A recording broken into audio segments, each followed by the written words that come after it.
when it comes to masks could face legal repercussions.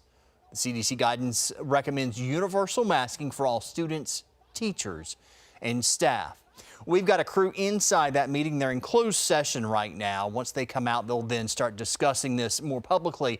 We're going to have the latest on what they decide, as well as all school mask mandates from across the region. Tonight on 10 News at 5 and on WSLS.com. New at noon, Henry County schools will require students and staff to wear masks inside. Ferrum College also following suit. We're requiring masks for students and staff while inside. Masks will be required outside when social distancing is not possible. All Virginia community colleges will now require students to wear masks indoors. That announcement comes after each president was notified during a meeting with the chancellor of the Virginia Community College system. The mandate will stay in effect until further notice.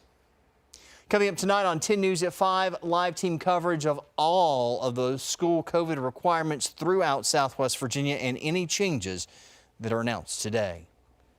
Today is the deadline for Virginia Tech students to submit their vaccination information ahead of the start of classes this fall. The university is requiring all students to get a vaccine with a few exceptions. Students can file for a religious or medical exemption. Students who are exempt will be subject to regular testing. Those who are not in compliance will be disenrolled from their classes for the fall. The school says masks will be required in indoor public spaces. New at noon, more people are going back to work. According to the Bureau of Labor Statistics, 954,000 jobs were added to the economy in July. That's the most since August of last year.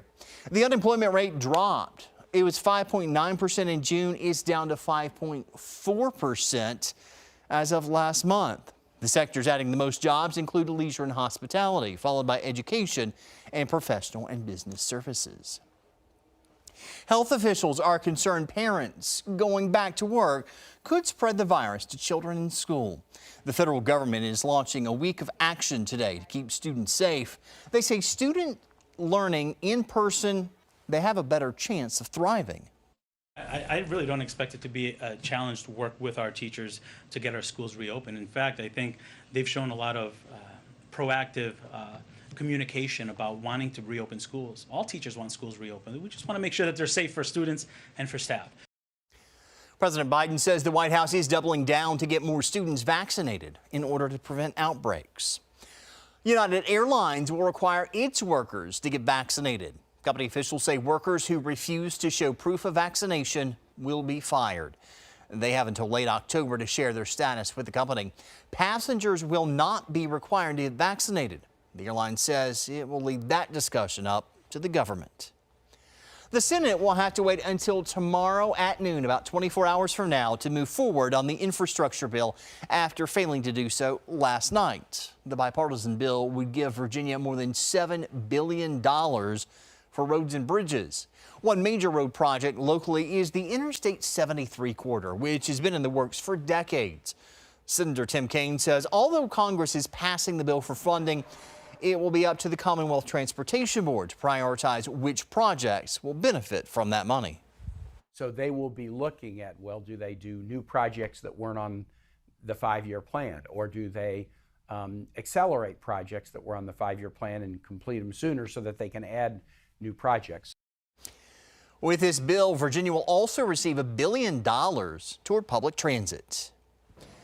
Happening today, Lynchburg's new city manager will be sworn in. Winter Benda comes to the Hill City from Norfolk, where he served as deputy city manager. That ceremony is at 3 this afternoon in council chambers. Your local weather authority, always watching and tracking for you from the JES Weather Center. And a happy Friday to you. I'm meteorologist Chris Michaels. We're tracking 2 storms in the tropics this afternoon, one of which has a low chance in the yellow, the other with a high chance of developing in the red. And this is really our main development region this time of year as you look off the coast of Africa. Now, good news is there's no immediate impact to the U.S., but the peak of hurricane season is not far off. We've gotten through 5 storms so far. The last was Elsa a few weeks ago. The next named storm would be Fred. Again, no immediate impact. In fact, things are feeling quite nice out there this afternoon as we continue to warm up. Dew points are in the upper 50s, which is a pretty tolerable range. especially for this time of year. High temperatures are going to make their way into the low to mid 80s today if you're in the New River Valley. So Wytheville, Christiansburg, and Blacksburg at about 84 degrees. Things looking great for the Steppin' Out Festival in Blacksburg and also in Botetourt County for the Botetourt County Fair. Well, we'll be in the upper 80s to near 90 this afternoon. Same can be said for Roanoke, for Covington, for Bedford, for Lynchburg, and for Southside as we stay dry today.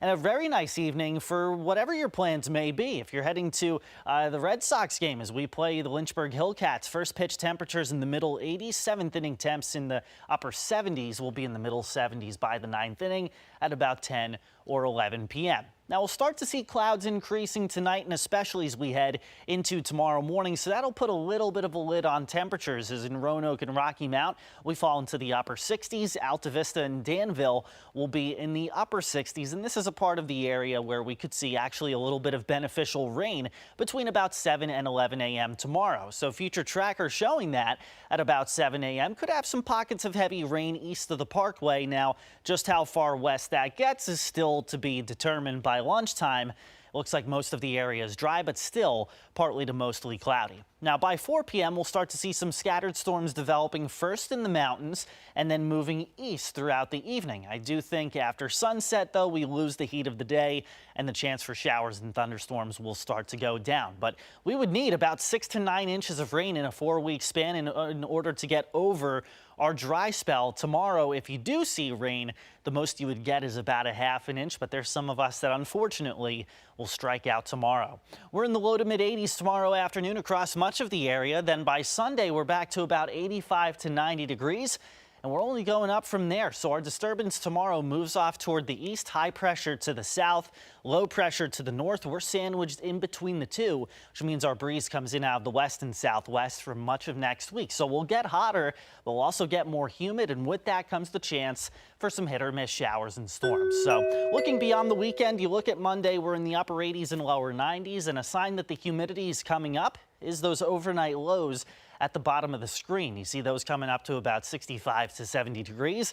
Then by Tuesday, Wednesday, and Thursday, because of that heat and humidity, we've got the chance for some afternoon showers and thunderstorms. Patrick? All right, thank you, Chris. If you plan on baking soon, you may want to hold off on licking the spoon. The Centers for Disease Control and Prevention is investigating an outbreak of E. coli. It's linked to cake mix. It reports at least 16 infections linked to 12 states across the nation. The CDC says most of the people impacted are female children. You're advised to avoid eating the product and seek medical attention if you do get sick. The FDA is trying to pinpoint the common brands and production facilities. Some students need a little extra help getting school supplies before the first day of school. There are local families who can't afford school supplies right now, and they need community support. The need's so great that Franklin County Public Schools is working with the United Way of Roanoke Valley to get that help. At various businesses, you'll find boxes like this. They say pack the bus. You can help by dropping off supplies like binders, folders, notebooks, backpacks, and more. United Way is hoping people will take the time during this tax-free weekend to think of others. With COVID, a lot of inequities and challenges were really highlighted, and we want to make sure that no child or family goes without as far as what their needs are in the public school setting. The Johnson Health Center in Lynchburg will pack backpacks for their drive-through backpack school care fair from 4 to 6 today. In order to receive a donation, the child does need to be in the car during the event. Last year, they gave out more than 530 bags. Last year, we actually had a family send us a video after the event, and it's one of my favorite responses we've had. But the child was in the back seat. They were in a car seat. They were a little bit younger, and they were so excited to get the backpack and open it up and to pull out the supplies and to see what was in the bag. They got to pick their own color. Lexington police are also doing a giveaway next Saturday at Richardson Park. We've got details on all of these events and others on WSLS.com. Celebrate local agriculture at the Botetourt County Fair. Enjoy local foods, kids' activities, livestock and poultry shows, music, and a whole lot more. It all starts today at 5:30, going to 8:30 tonight, and then tomorrow from 9 to 4 at Buchanan Town Park. The good news, it's free to get in. Wrestling is coming to Roanoke College this fall with a familiar face. 10 Sports anchor Eric Johnson has more coming up this Sunday night on our exclusive web series Around the Way with EJ. He's built quite the track record of success as a wrestling coach in our area. I built kind of a set of core values I think is really, really important that I want to instill in my student athletes. First as an assistant at Virginia Tech, then as head coach at Ferrum, now Nate Yetzer is taking on a new challenge on a campus he never stepped on in years past. We passed it a lot of times. My wife would always say, like, hey, you know, that place would be really good at wrestling if they started. And this fall, that's exactly what's happening. The start of The Build at Roanoke College, a brand new wrestling program coming to the ODAC member school. My biggest thing, and what I tell all the recruits is, my number one thing is, you know, I want to give them a great experience. My job is to prepare these guys for the next 40 years of their life, not just these 4 years. Join me Sunday as I talk more with the veteran coach and his aim to make Roanoke College a force on the mats this fall and beyond. Around the Way with EJ, Sunday at 7 p.m. only on WSLS.com. Southwest Virginia's Blue Ridge captures hearts across the country, including a NASCAR family dynasty. NBC Sports analyst and former driver Kyle Petty is returning to our backyard for his charity ride revival. The event was postponed last year for the first time in 25 years. Petty created a charity ride revival, cutting the event in half, bringing nearly 200 of his favorite bikers with them. Bath and Bedford counties are the main attractions. It's all to raise money for the Victory Junction, a charity Petty started in honor of his late son, Adam, providing a year-round camping facility for children with chronic medical conditions. The icing on the cake is being able to send kids to camp, being able to put a smile on their face, and being able to help these families. So far, he's raised a whopping $18 million and will be traveling to the D-Day Memorial on September 21st. That is our time together here at noon. We do thank you for spending part of your lunch hour with us. We are back at 5 with our 90 minutes of local news. Have a wonderful afternoon and enjoy your weekend.